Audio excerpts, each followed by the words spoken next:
Galera do meu canal aí, tô fazendo mais um vídeo pra vocês aqui, dando uma arrumada no meu muro aqui, ó. Dando uma arrumadinha no muro, fazendo uma cavação aqui. Mostrar pra vocês aqui a cavação, ó.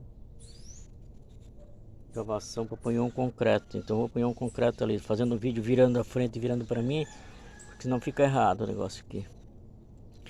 Mostrando o muro aqui, a trincadura já do muro.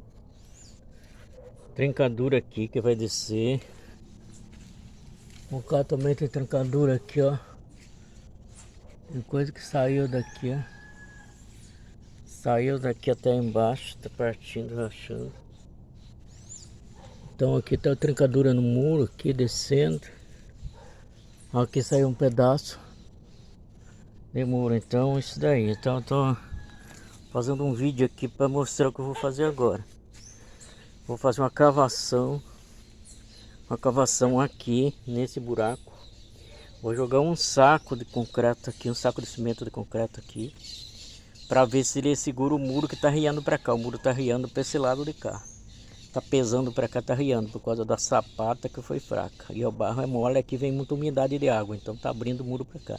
As águas juntam tudo aqui e filtra na terra aqui, porque aqui as águas de um lado e do outro ela acumula aqui na rua e baixa o muro. Então eu vou fazer isso daí, tamo junto. Então eu vou, depois que finalizar, eu faço mais um vídeo para vocês aí. Valeu, tamo junto, se inscreve, tchau.